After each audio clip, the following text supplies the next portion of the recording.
Have you ever wondered where art and music come from? It's a huge question, right? We often think about the great masters like Leonardo da Vinci or Mozart, but the story of art goes back much, much further. In fact, to find its true origins, we need to look beyond humans and into the animal kingdom. That's right, the very first artists and musicians might not have been people at all. Think about the incredible songs of birds. Each species has its own unique melody, a complex series of notes and rhythms. The song of a nightingale isn't just random noise, it's a carefully constructed piece of music. They use it to attract mates, defend their territory, and communicate with each other. The male bowerbird is another amazing example. He doesn't sing, but he builds. He creates elaborate structures, or bowers, out of twigs and leaves, and then meticulously decorates them with brightly colored objects like berries, flowers, and even shiny pieces of trash. He's essentially creating a sculpture, a visual masterpiece, to impress a potential partner. It's a form of visual art, driven by the desire to attract and communicate. These animal behaviors show us something profound. The fundamental impulses behind art and music, the drive to create patterns, to use sound and color to express something, to attract and to communicate are not exclusively human. They are woven into the very fabric of life. These birds aren't thinking about creating art in the way we do, but they are responding to the same basic instincts. So, when did humans get in on the act? The earliest undisputed human art dates back over 40,000 years ago, to the Upper Paleolithic period. This is when we see an explosion of creativity. Our ancestors began painting on the walls of caves, deep inside the earth. Imagine venturing into a dark, echoing cavern, with only the flickering light of a torch, to create these incredible images. The most famous of these are the cave paintings in places like Lascaux, in France, and Altamira in Spain. What did they paint? Animals, herds of bison, galloping horses, majestic deer, and powerful mammoths. These weren't just simple stick figures. They were drawn with incredible skill and a deep understanding of animal anatomy. The artists used natural pigments, charcoal for black, ochre for reds, and yellows to bring these animals to life on the stone walls. Why did they do it? We can't know for sure, but there are many theories. Perhaps it was part of a hunting ritual, a way to magically capture the spirit of the animal before the hunt. Maybe it was a form of storytelling, recounting successful hunts, or teaching younger generations about the animals they depended on for survival. Or perhaps it was simply for the sake of beauty, an expression of awe and respect for the powerful creatures they shared the world with. Whatever the reason, these paintings show a sophisticated level of abstract thought and artistic skill. Alongside painting, our ancestors were also making music. Archaeologists have discovered flutes made from bird bones and mammoth ivory that are more than 40,000 years old. These are the oldest known musical instruments in the world. Imagine the sound they would have made, echoing through a cave or around a campfire. It's mind-boggling to think that people were creating melodies so long ago. Just like the paintings, the purpose of this music is a mystery. It could have been used in rituals and ceremonies, to accompany dancing, or for storytelling. Music has a powerful ability to bring people together and create a shared emotional experience. For these early human communities, music could have been a vital tool for social bonding, helping to strengthen the ties within the group. Think about it, a shared rhythm, a shared melody, can create a sense of unity and purpose that words alone cannot. From bird songs and bowerbird sculptures to cave paintings and bone flutes, we can see a clear thread.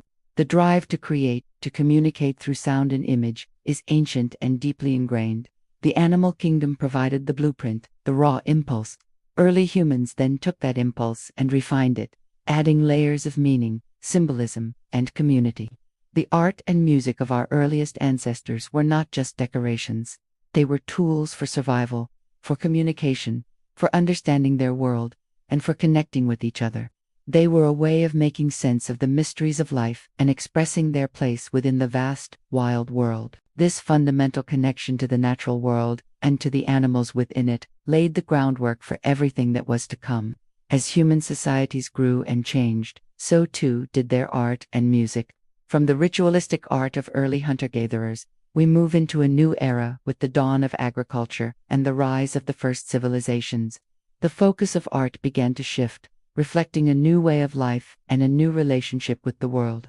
But that's a story for next time. Thanks so much for watching and exploring these ancient origins with me. If you found this journey back in time as fascinating as I do, please hit that like button and be sure to subscribe and turn on notifications so you don't miss the next chapter in our story of art and music. See you in the next video. Have you ever wondered what the very first piece of art looked like, or what the first song sounded like? Today, we're embarking on an epic journey through time to explore the incredible evolution of art and music. From the dawn of humanity to the digital age, it's a story of creativity, innovation, and what it means to be human. So, grab your curiosity, and let's rewind the clock. Our story begins tens of thousands of years ago, deep inside caves, where our earliest ancestors made their mark, using nothing but charcoal, earth pigments, and their own hands. They painted stunning images on stone walls. What did they paint? Animals, majestic bison, galloping horses, and graceful deer. These weren't just simple drawings. They were vibrant, full of life, and often depicted in motion. Art historians believe these paintings in places like Lascaux in France and Altamira in Spain weren't just for decoration. They might have been part of shamanistic rituals, hunting magic to ensure a successful hunt, or even a way to teach younger generations about the world around them. At the same time, the first melodies were likely taking shape. Imagine the sounds of early humans, the rhythmic striking of sticks, the clapping of hands, the chanting of voices around a fire. Archaeologists have discovered flutes made from bird bones and mammoth ivory that are over 40,000 years old. These instruments could produce complex tunes. Music wasn't just entertainment, it was a powerful tool for social bonding, for rituals, for storytelling, and for passing down traditions long before written language existed. Art and music were born together, intertwined with the very fabric of early human survival and community. As societies grew into great civilizations, so did their artistic ambitions. Think of ancient Egypt. Their art was all about order, permanence, and the afterlife. You see rigid, formal statues of pharaohs meant to last for eternity. The paintings in their tombs weren't just pictures. They were a kind of magical instruction manual, ensuring the deceased had everything they needed for their journey into the next world. Their music, often depicted in hieroglyphs, played a central role in religious ceremonies, featuring harps, lutes, and clarinets. Then, we journey to ancient Greece, the birthplace of humanism. For the Greeks, art was about celebrating the ideal human form.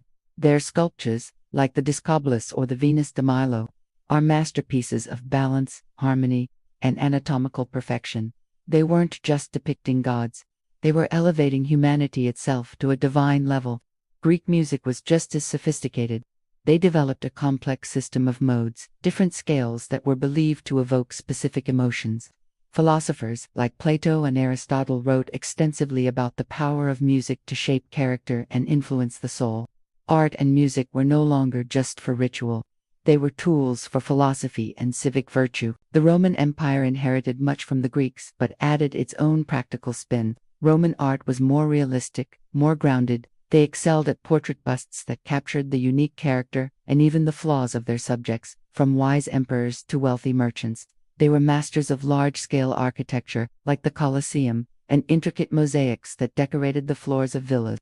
Roman music was a part of every aspect of life, from grand military parades with booming trumpets and horns to intimate dinner parties with gentle lyre music. They showed how art could be used for both grand propaganda and personal enjoyment. With the fall of Rome, Europe entered the Middle Ages, and the focus of art and music shifted dramatically towards the divine.